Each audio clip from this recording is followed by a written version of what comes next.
GM Miguel, welcome back to another week of Rebel Ants Radio. This is our video podcast where we build in public our NFT project, the Rebel Ants, and we share our journey along the way, our successes, our failures, everything we've learned. So for those of you who are watching, if you're into that sort of thing, make sure you hit subscribe to this channel. And if you're listening and you're into that sort of thing, make sure you subscribe on your favorite podcast player of choice, whether it's, Overcast, which is my recommended podcast player, Apple, iTunes podcast, Spotify, Google Podcasts, all the podcasts, we're on them. So smash that subscribe button, smash that like button. We appreciate that. Miguel, how are you tonight? I'm good, man. What's the icebreaker for today? You didn't even the icebreaker? Yeah, it's you didn't have one, did you? No, I have one. You're just not gonna love it. You ready for it? Go ahead. All right. What's your favorite month? But it can't be your birthday month. October. That was easy. Because of Halloween? Yeah. Yeah, you do love Halloween. It's my favorite holiday. All right. Well, we've got 3 people watching live. So we ask you as well, what is your favorite holiday?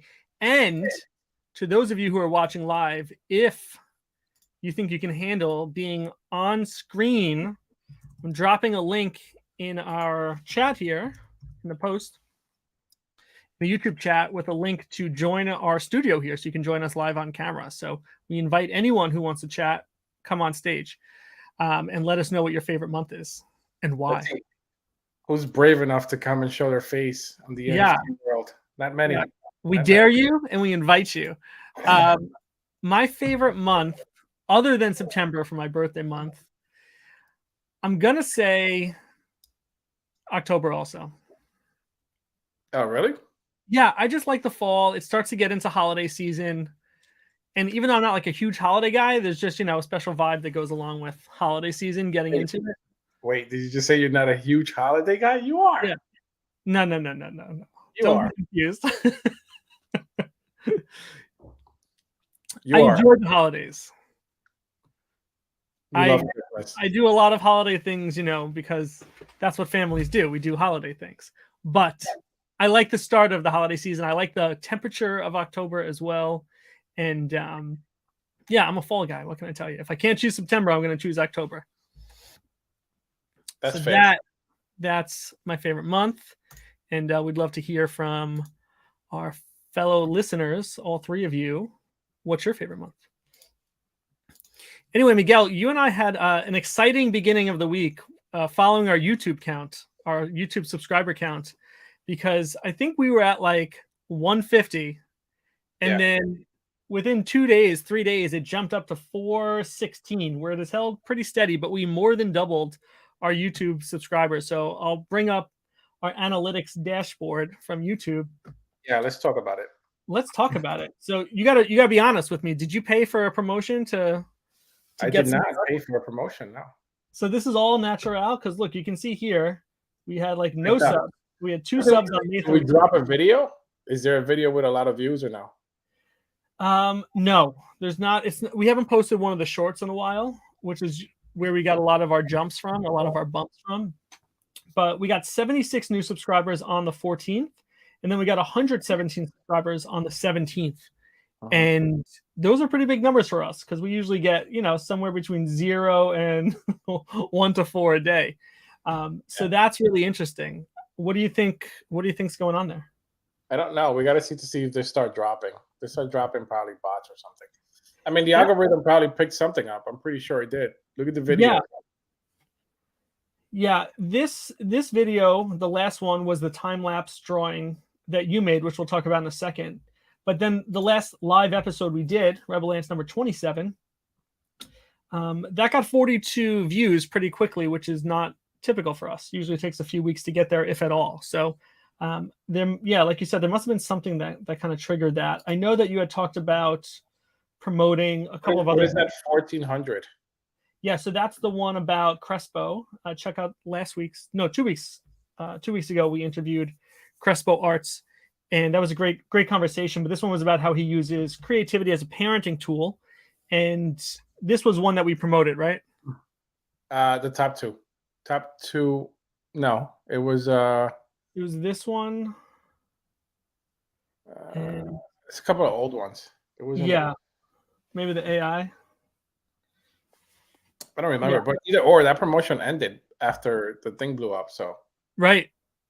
So it's really curious as to where all those followers came from, but I like it. That was exciting, right? It'd be great if it translated into viewership here or participation elsewhere, but it's good because, you know, to get monetized, we need to hit 1,000 subscribers, and I feel like we're almost halfway there now. Before we were like almost, almost there. Now we're almost there. Now we're almost halfway there. yeah, So, I mean, I have a feeling if we just keep consistent, we'll get there. I agree. So we're happy and thankful for our 416, but we could use about 575 more, 585 more. So we invite you to tell your friends. Thank you.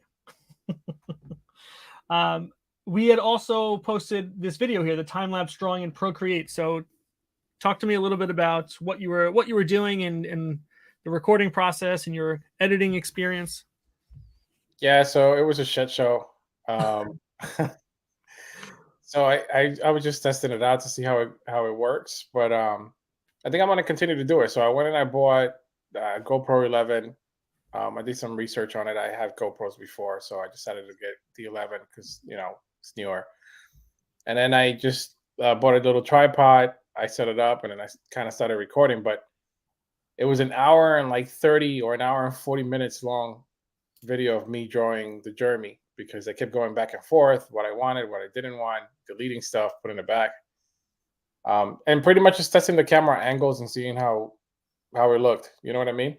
And then what happened was when I started when I started uploading from the GoPro into the iPad, I did it to the phone, and then from the phone to the iPad, and the quality wasn't great. So then, oh wow, I had to download quick on the new iPad. Then I had to download it into that, and then it didn't work either. So then I had to connect the GoPro to the iPad to download it that way, and it took forever. And then I started using what's the name of that app that I have for LumaFusion. I have LumaFusion for like editing. Okay. So I started editing there first to cut like the video down, and I was able to get it down to like, I don't know, like I can't remember. It was like an hour and like 15 minutes, and then I got it more down to like to like 50 minutes, and then I just kept editing, and I'm like, it's too long. It's got to be like only a minute or a minute two. So it was a lot, and then I realized that I needed to really cut it down to like a minute or minute and a half. So then I started speeding it up. I put it at 3, that didn't work. I put it at 4, that didn't work. Then I put it at 5, and that worked. Yeah, put it down a lot, and then I still needed to cut more. And then I couldn't. I realized that in Luma, you could do audio, but it wasn't like, you know, some cool audio stuff, and I didn't have anything saved on the iPad. So then I had to restart again on the phone and started editing on the phone. Oh, geez. Yeah, so I started using CapCut on the phone, and that's how I ended up editing it, like the final one, finally. And then I ended up putting it in all the channels. But it came out pretty good. I mean, it doesn't look bad. It's just it looks good. Yeah, it looks good. So, but I didn't like the angle, so then I went and I bought another tripod, which I have here now. So I'm going to test that out probably today or tomorrow. Yeah, I like it. Yeah, but I'm going to continue to do that. I mean, we still have like 450 more journeys to do. So I'm going to try to, do that. And I lost my train of thought because I was reading what people were writing on the site. But I'm going to try to record all the journeys through that GoPro and see how that works. And maybe I can do some teaching videos on how stuff is being taught. Yeah, that would be really interesting to give I feel like you could do a few ways, right? You could give the commentary throughout your whole drawing session, right? And then you can do the time lapse like you did watching you draw it. But then there's also what Procreate gives you, which just lets you take the whole project and snip it down to 30 seconds-ish, right? Whatever it is that we've been historically posting as the shorts. Right. Yeah, I think the commentary would be really interesting. I'd watch, you know, if you made an hour video of that, I'd watch that. Yeah, it was an hour and almost 30 minutes long. Yeah, I think I'd be interested to hear, for those who are watching and listening, let us know if you'd be interested in that sort of content, is watching Miguel draw on the iPad using Procreate, because not only would you hear the artistic thought process behind it, but you'd also learn a little bit about using Procreate and the decisions and the tools that he's using within that. So I think that would be really interesting, and yeah, interested to hear if anyone else would be down for watching some of that content. Yeah, and I think at this point too, like I'm really getting pretty good at Procreate, so I've been practicing a lot. I got new, new brushes and stuff like that. So yeah, nice.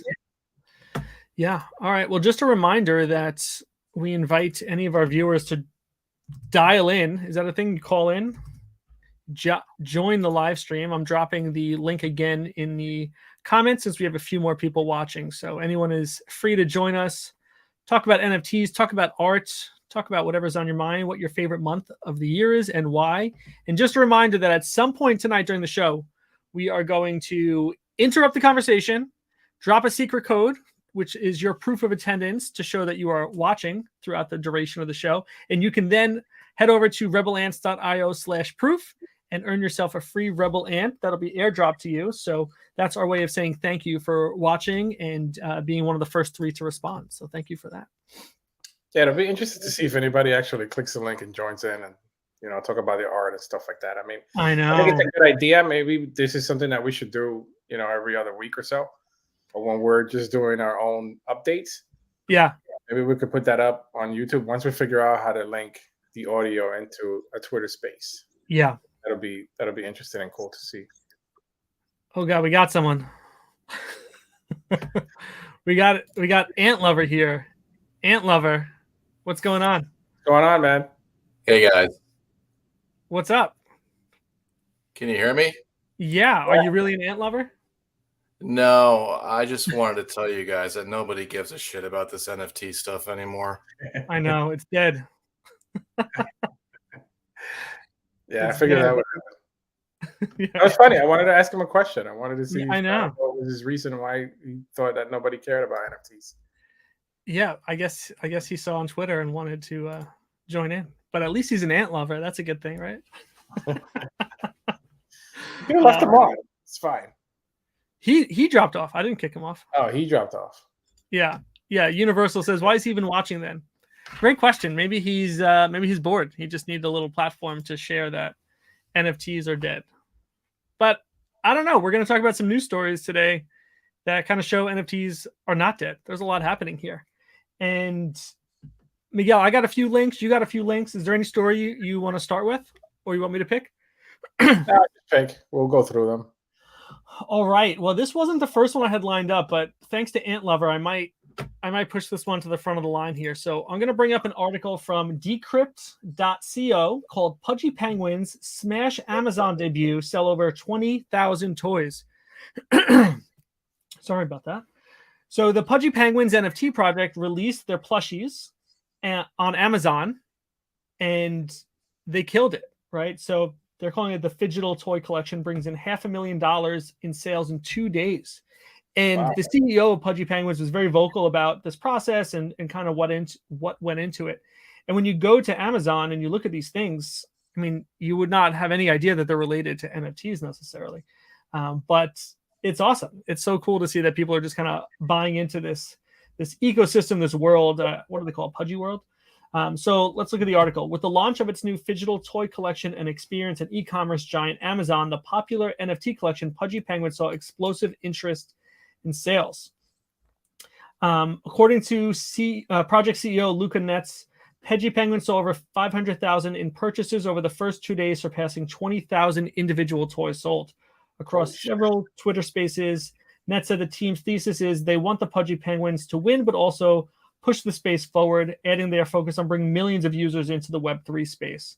So I think it's true. You know, if you got a Pudgy Penguin collectible somehow, you'd want to know, like, well, what else is this about, right? Is there a story behind these? And that kind of just opens the door into it.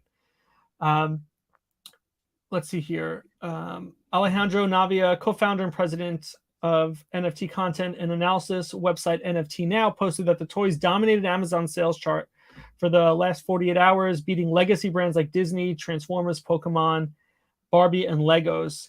And there were some links to the actual Amazon posting here. Well, let's look at their Twitter.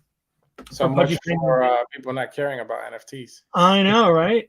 Yeah, so there's a 1 minute video here that I won't play here, but if you look on Amazon for what the Pudgy Penguins have, they have the little collectibles, they have igloos, and so they're really moving forward. It's true. They're bringing the space to the masses.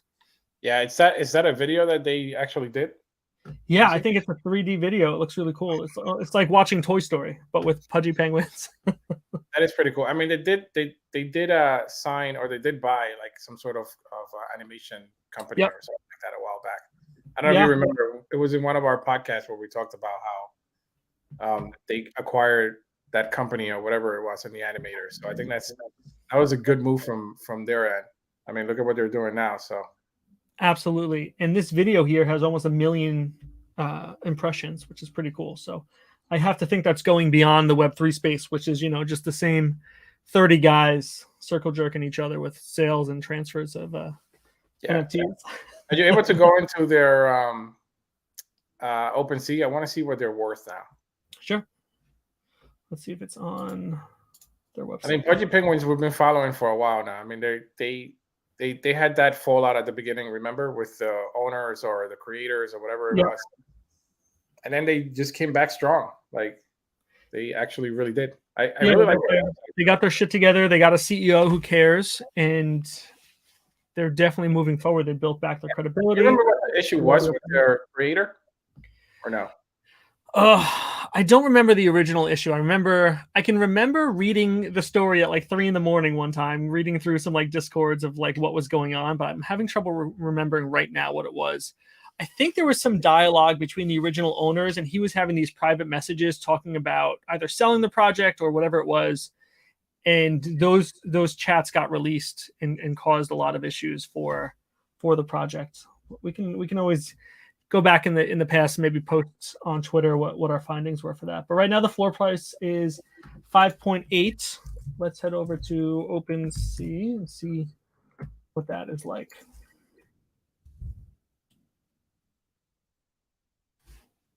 Oh no, 6.1 on OpenSea. Interesting. Yeah, and let's see how much that's changed. Wow, look at that. Look at the graph. Volume's up. Sales are up. Floor price is up. You gotta love it. Yeah, that must be because of the release of the toy. Yeah, that's a nice bump to go from, just a couple of days ago you're at 4 and change. Now you're at over 6. So that kind of sucks because we could have told Ant Lover that, but Ant Lover doesn't care about the Pudgy Penguins. Ant Lover probably has a whole bunch of NFTs in his wallet or something. I think he does. Yeah, and Universal says he's that low-key a lover of NFTs. Yeah, right. Ant Lover is going to come in and say, yeah, but those are real life plushies, not digital drawings with ownership certifications on the blockchain. Yada yada yada. So. Definitely fun to follow along, and again, really helping, I think, pushing the space forward in terms of showing what NFT projects can do successfully, and then maybe there's other way to get people into the space and kind of say, hey, what's a Pudgy Penguin? This is a cool little toy. This is a cool plushie. Get one for my kid. I got to tell you something. I'm not going to lie to you. I was chatting with someone at work the other day in Microsoft Teams, and they dropped a GIF, or you might say GIF, a GIF. And it was a Pudgy Penguin. And I was like, wait, I know what that is. I know what a Pudgy Penguin is. And I said to them, do you know what that picture is from? And they just said, it's a penguin, LOL. I said, no, that's an NFT. And like, they clearly had no clue that that's what it was. So it's really interesting that people are just using those because they're cute. And I heard another story about their impression rate on Giphy, which I think is where Teams gets their... which is where they get their gifts from. Yeah. But they had, millions and millions and millions of impressions. I'll have to look for the article for that, and then I can share it later. But it was just funny that somebody at work sent me a GIF of a Pudgy Penguin. I had no clue that it was an NFT, but they were just sharing the image that they thought was interesting. So that's funny. I was amused by that. Yeah, I mean, I think they still have a long ways to go because I think they're going to put out a full animation. Yeah, they already started putting hints out there, so I love it. I mean, that looks great. That whatever they're doing there, that video looks great. Yeah, it legit looks like a Toy Story. Yeah. good stuff. All right, what do you want to talk about? Let's talk about this ledger recovery thing that you tagged here. Yeah. What do you know about it? So Ledger, a lot of people use that as storage and security for storing NFTs and other crypto assets.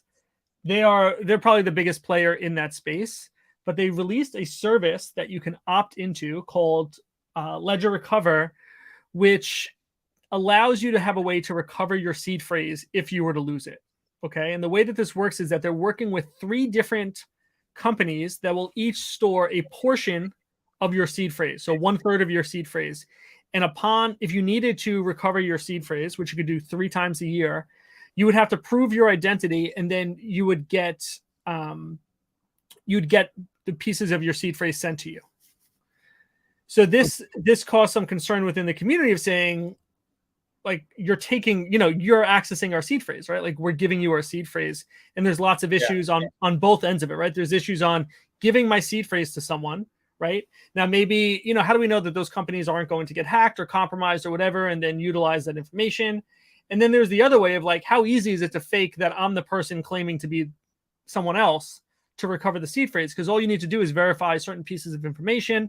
Even with a photo, you could fake a photo, you could fake a driver's license, right? What could be easier online to take a driver's license and just put my picture over yours, and now I can say, give me Miguel's seed phrase. So there was a lot of backlash from the community on this, but it was interesting the way that Ledger has come forward on a few steps. So this article is from Coindesk.com. It's called Ledger Bats Back Criticism of New Wallet Recovery Service. And the quote at the top here is, "You're saying this is not what customers want. Actually, this is what future customers want," said Ledger CEO Pascal Gauthier, we'll say. So what he's saying in this article is, this is what people need to get onboarded. They need to feel safe, and they need these easier ways to not think, oh, if I lose this magic, 20 words, my entire crypto wallet is gone. So I don't know how true that is or not, but I have to believe that these companies, or this company, has done enough market research to say, what does it take to get people into the space, right? We know it has been very complicated since the beginning to get into Web3. I legit downloaded, the blockchain protocol with Bitcoin on my laptop, trying to think, this is how I mine Bitcoin. And I had the entire blockchain download. Like, that was the craziest experience ever. You used to have to, there was no marketplace for trading Bitcoin back in the day. I don't remember how I got my first ones. So, it's not been easy, even up until now. Obviously it's easier now that you can just use credit card, but in terms of storing it and the security process and understanding all the risks, people have mixed feelings on this. Do they want their seed phrase out there, or don't they, right? Do I want to know that I can recover it? If I'm a big company, I have a lot of assets in there. That's one thing. But what was interesting in the response, not only was the CEO saying, this is what people want. Maybe it's not for everyone. It's an opt-in service. But he was saying, our code has always allowed us to create a way to access seed phrases. We just never turned it on. And that made me think of some other things, right? We sign up for services, we opt into services. And, when I have to read the terms and conditions of something, I just scroll right to the bottom. I don't read any of that shit. So, it's easy for people to react to this, but maybe they didn't realize that it was there all along. And now they're just learning about that through this dialogue. So I think it's a good lesson to say, if that's a priority for you, make sure you're doing your own due diligence, make sure you're doing your own research. But I don't think it's the worst. Like, if somebody wants to opt into this, then you're taking some risk. And it's an option though, right? Exactly. Yeah. So if it's an option, this is my opinion. I think that Ledger might be doing the right thing for those people that want to opt to that, because obviously, there's a lot of discrepancy between people trusting like their wallets or trusting, like Coinbase and stuff like that, Robinhood, whatever the case might be. So I think that Ledger doing this might be, aiming it at those people that I think that is not safe. And if it's just an opt-in, then that's on them. That's their problem. Yeah, that's what it is right here. As the quote says, "It's not a backdoor at all. You stay in control. Nothing happens without your consent on device," said Ledger co-founder Nicholas Baca, adding the team's plan to open source its code in the future so that users can see how Ledger's recovery service safely encrypts users' data and operates securely under the hood. Yeah. So, like I said, a lot of people are using Ledger anyway.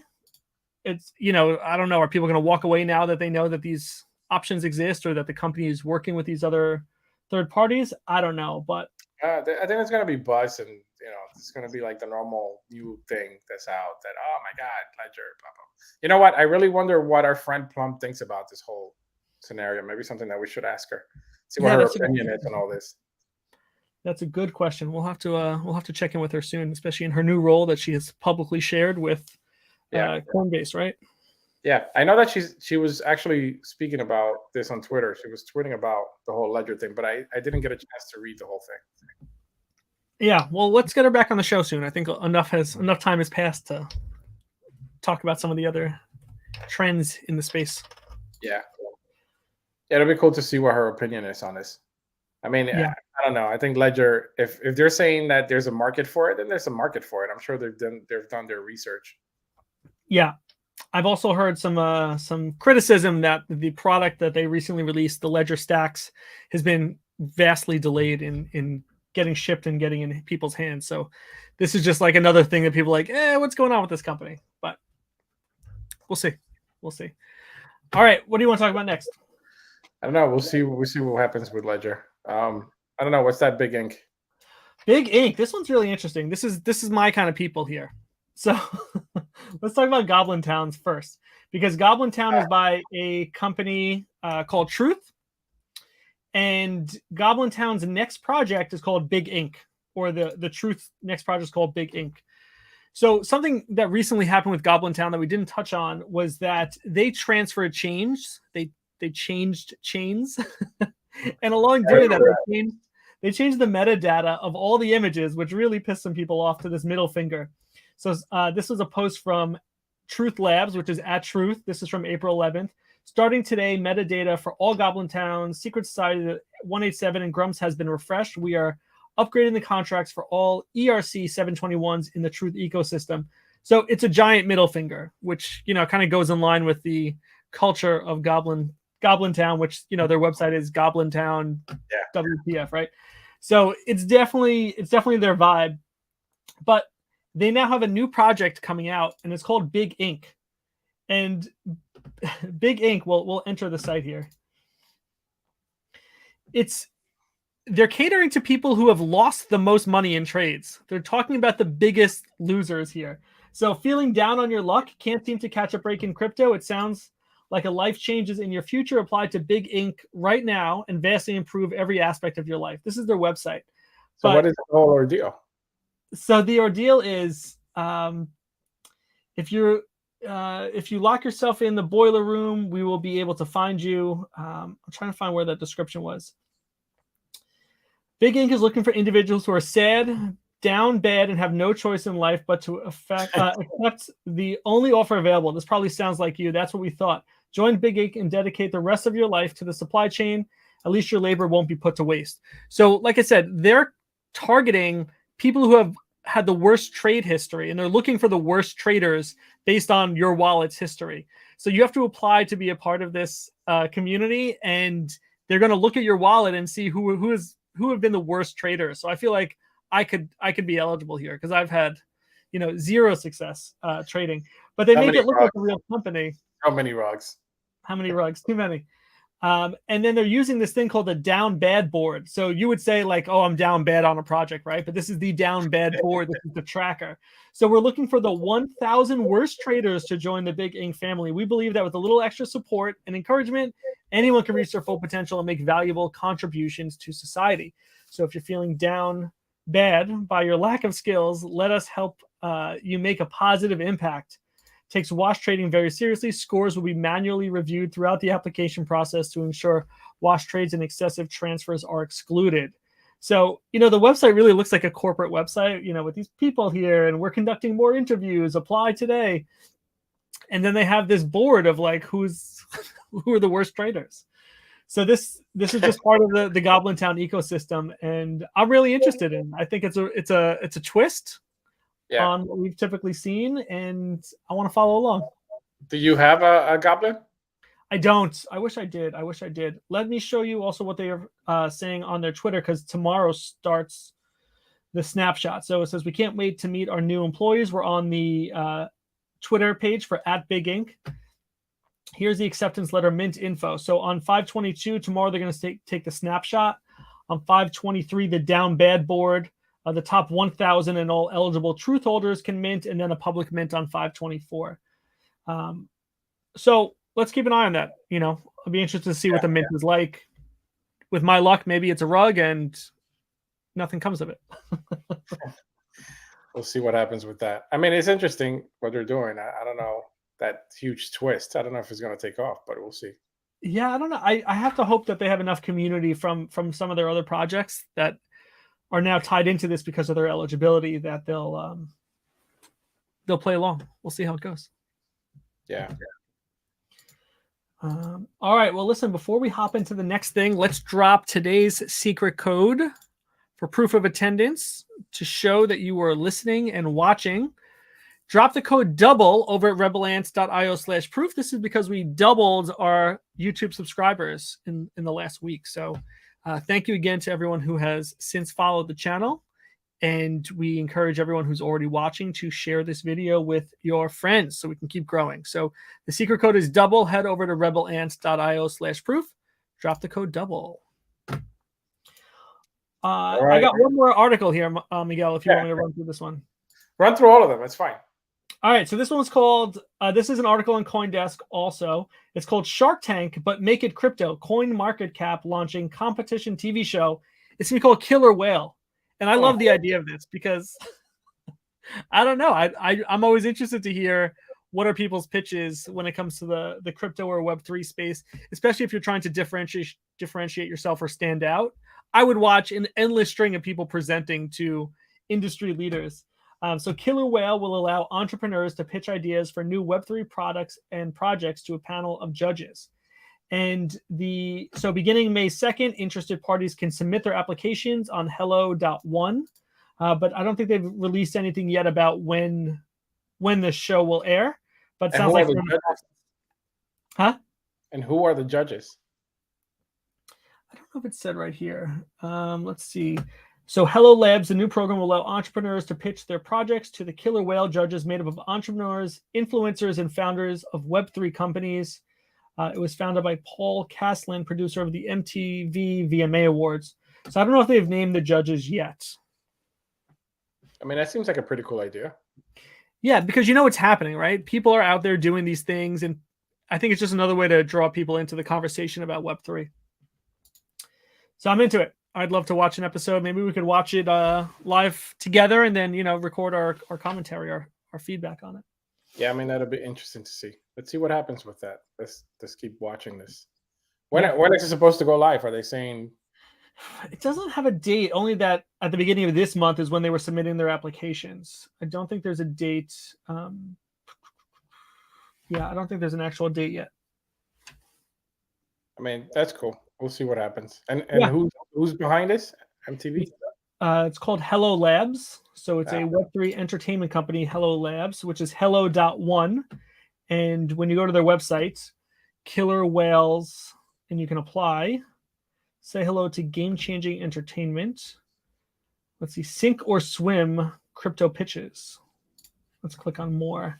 I don't know. These all look like fake people. These are all AI generated. Shot in Hollywood, Los Angeles, the show will be broadcast over 55 countries across the world's biggest streaming platform, and of course, the Hello TV app. Okay. So they're gonna have an app. I will watch. All right, you want to talk about Assassin's Creed? You want to tell me why you put this on here?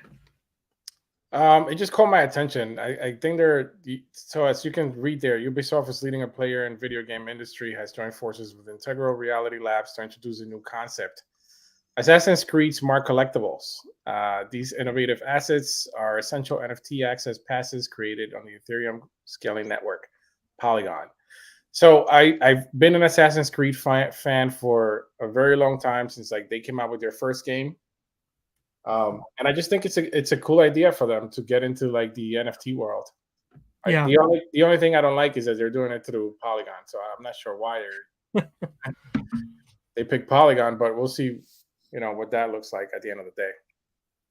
Yeah, the article talks about where they came from, etc., and all that kind of stuff. But I just thought it was a cool idea by Ubisoft to do something with Assassin's Creed. It's probably one of their top games that they have. Yeah, I mean, look, if they can roll this out and make it useful for people, right? We've been hearing these use cases about video game NFTs and this sort of thing with weapons being transferable or assets or tools that you have in games being transferable.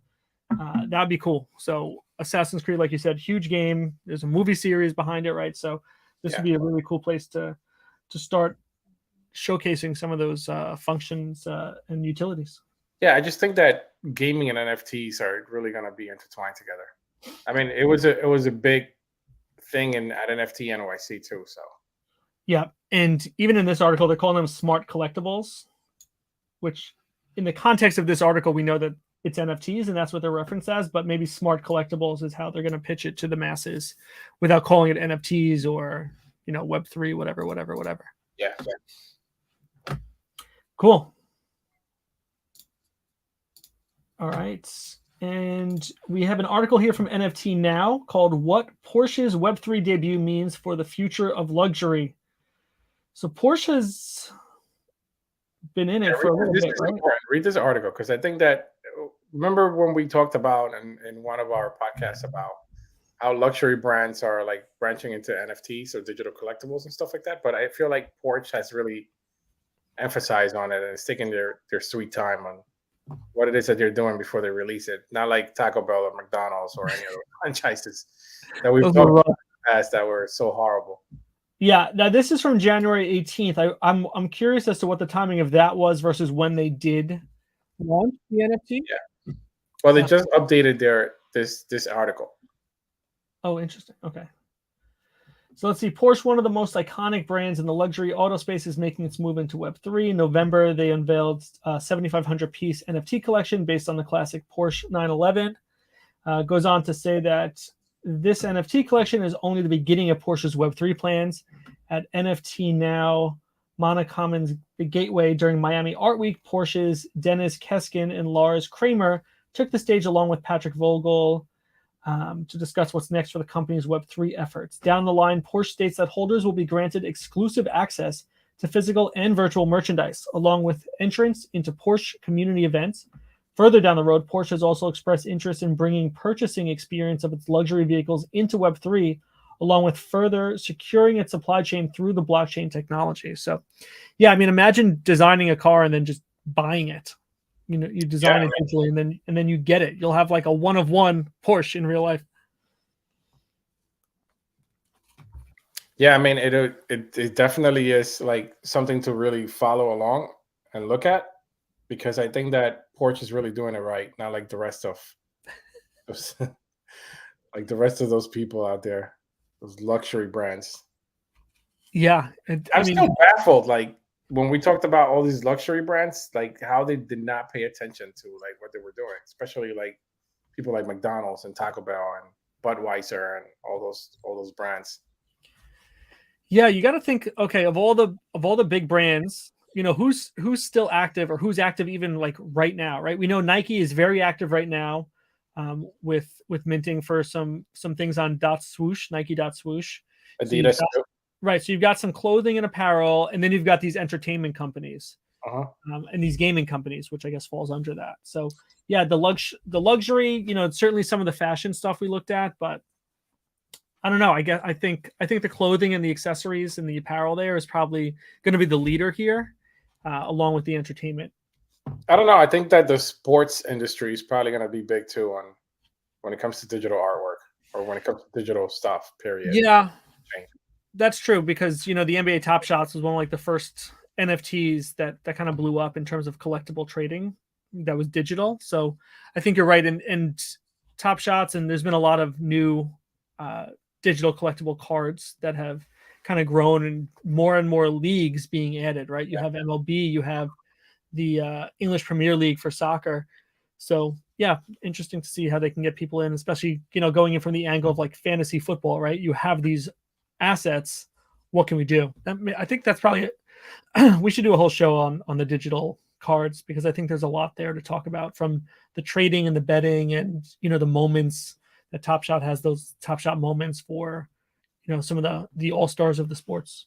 Yeah, I mean, I remember at NFT NYC that the NFL was there. So some people representing the NFL were there, and they were talking about how they want to move tickets and like a virtual world where you were able to like sit and look at the game through there. Like they talked about a lot. I mean, even you're talking about even like putting stuff on like helmets and stuff like that. That's going to be interesting and cool to see. So, I think that the gaming industry is definitely going to be one of the top contenders, if not the top one. I mean, you talk about basketball too. Like basketball can be intertwined with NFTs really the same way. You know what I mean? You're talking about every sports, even F1. You can, we already see like the crypto.com things all over F1. I wonder just how big that's going to change in the next few years. Yeah, it would be really cool if you're playing NBA 2K or something and you have to own the NFT, the smart collectible, as they might call it, and how that plays into the video game itself and trading those away and it's kind of the whole aspect of using the video game itself as the marketplace. Yeah. Cool. I like it. And then let's talk about Deadfellaz. So this is an article on NFT Now called Deadfellaz introduces Streamfellaz, a new extension to its IP. This is from May 19th. So what stood out to you on this article? I don't know too much about the Deadfellaz situation. I know that I think it's just sort of like avatar that you're able to use during gaming, which is showing there that little avatar that's just moving around. Yeah. So at the top of the article, it says Deadfellaz Labs, DFZ Labs, has launched Streamfellaz, an innovative expansion of the Deadfellaz IP, offering enhanced functionality for collectors to bring their digital avatars to life through video streaming. There you go. Streamfellaz enables Deadfellaz collectors to embody their PFP characters during virtual calls, live streams, and recorded video content. The extension is optimized for popular platforms like Twitch, YouTube, Google Meet, and Zoom. So that's pretty cool to be able to take your NFT and use that as your avatar on a call. Maybe not like a work call, but to say, hey, I'm in YouTube or I'm in Google Meets for whatever reason, or Twitch even, and have this, enhanced, like it's saying, an enhanced version. It's not just the PFP. It's now this enhanced media file that goes along with it. Yeah, I was going to say I'm going to start using it for my Zoom meetings. Yeah, I'm surprised there's not a company that just offers this as the service, because this is a Deadfellaz only thing. I'm surprised there's not just a layer that is on top and just say, hey, connect your wallet, and then you can do it. So I wonder if the heavy lifting here is the animation part of Deadfellaz that they've done and animated based on maybe the layers that are in their files and how they've found a way to animate each piece of the art. Yeah, I mean, we'll see what happens with Deadfellaz, but I think that this was a big thing in the last couple of days. I mean, it's been a big buzz all over Twitter and like Discord and stuff. Yeah. So, I mean, it looks pretty cool. If you look at the video there, you see the little avatar there on the right side. Yeah. I mean, how cool would it be for me to be in a meeting on Zoom and then I'm putting my little Deadfellaz on it? You mean your Rebel Ant? My Rebel Ant. Yeah. Exactly. Yeah, that would be cool. So maybe this is just the start of it. Maybe some company picks up this technology and says, hey, how can we just let anyone opt into this with whatever, existing PFP? And I'm curious as to what the technology behind that is. If it's really looking at each layer of the animation, and maybe that's where access to the metadata is helpful to know how these files were created from their own backend. So. Yeah, I mean, it's a technology that they'll probably, I don't know if they'll keep it in-house or do you think that they'll sell it? Yeah, I would think you would sell it. I would think everybody would want to do this. And, you could say PFPs are dead, but look, here's this one of the bigger NFT companies doing this as a way to show off your PFP even more. And I imagine others would want to do that. Yeah, I mean, I would want to do it. Yeah, exactly. I would do it. I love it. Yeah, let's keep an eye on that and see how useful that gets. All right, Miguel, anything else you want to chat about? No, I mean, there was something I wanted to ask you. I don't know if you saw anything about it, but Bad Bunny's was or just released something. I don't know if you were able to follow it or see what it was exactly. I didn't see anything too recently. I haven't been very active online, but I know that following our call, they were alluding to something big coming out, and I think that was the bunny ordinals on the Bitcoin blockchain. So I saw that was released, and now they're still pushing the farming, and they even had a leaderboard about the farming for that for cabbage. So there might have been another piece of that puzzle that I missed, but I am trying to keep up with it, and I still go and claim my monthly rewards as a Bad Bunnies holder. Yeah, but yeah, I'll take a look and see what's going on there. And then our very own Outlaws. Oof. Let me tell you, so they released I don't know if they released it yet, but they were talking about doing some new backgrounds. I don't know if you could pull up their Twitter page, but they were saying that they were doing some new backgrounds, and then they did that open edition. Actually, there's the open edition there, which is like a horse and someone's a horse, right? Yeah, can I claim mine right now? I think 346 is minted. It's still open? It says it's still open for 22 more hours. So probably till, tomorrow around this time. So I thought about claiming it, and then I was like, what if it's like some sort of rug or something that I don't know. It's on Manifold. Should I do it? I wonder if it's going to cost me. You're going to do it right now? Let's do it live. Oh, I'm connected already. Claim now. I'm not paying gas, though. I think I have to pay gas. Yeah, you're going to have to pay gas. No, only $1.24? For gas? No way. That's what it says here. No, that's the Manifold fee. Maybe if I hit claim now, it'll... Oh, I can claim 6 because I'm an idiot and I have 6 Outlaws. So... What is it? It's the same one. It's the same picture, no? Yeah, it's just an open edition. Yeah, so why would you claim 6? Just claim 1. So I can sell you one. Nah. All right, fine. Let's see what happens. Okay, here's the pop-up window. I got another window popping up, and $10 in gas. That's not terrible. I just... am I going to regret not doing it is the real question. Who knows? I mean, they're still dropping stuff out, so obviously they're active. Ugh, I did it. I'm disgusted and I'm embarrassed. You're not embarrassed. You lost every second of it right now. Well, maybe it gets rejected. Maybe I don't have $10 in there. I don't even know. Actually, right now what you're doing is you're beating yourself up because you should have gotten all 6. No way. Oh God, look, I did it. Look at that. You got a little confetti. Listen, Outlaws, don't make me regret this, okay? Louise. We should still try Outlaw NFTs. I'm going to still try to reach out to them to see if we could get them on Rebel Ants Radio. I have a feeling they're not interested. Maybe the guy Ant Lover that came in, maybe he's the guy from Outlaws and said NFTs are dead. It's very possible that it's him. I can't believe I just spent another $10 on the Outlaws. It's embarrassing. I feel like Ant Lover is the freaking man right now. Yeah, this show is dedicated to Ant Lover for sure. It is. No, but I'm gonna go claim one, just to be in the page with you. Thank you. Thank you. We're gonna go down together. Don't worry. That's right, and maybe your gas is twice as much. I hope not.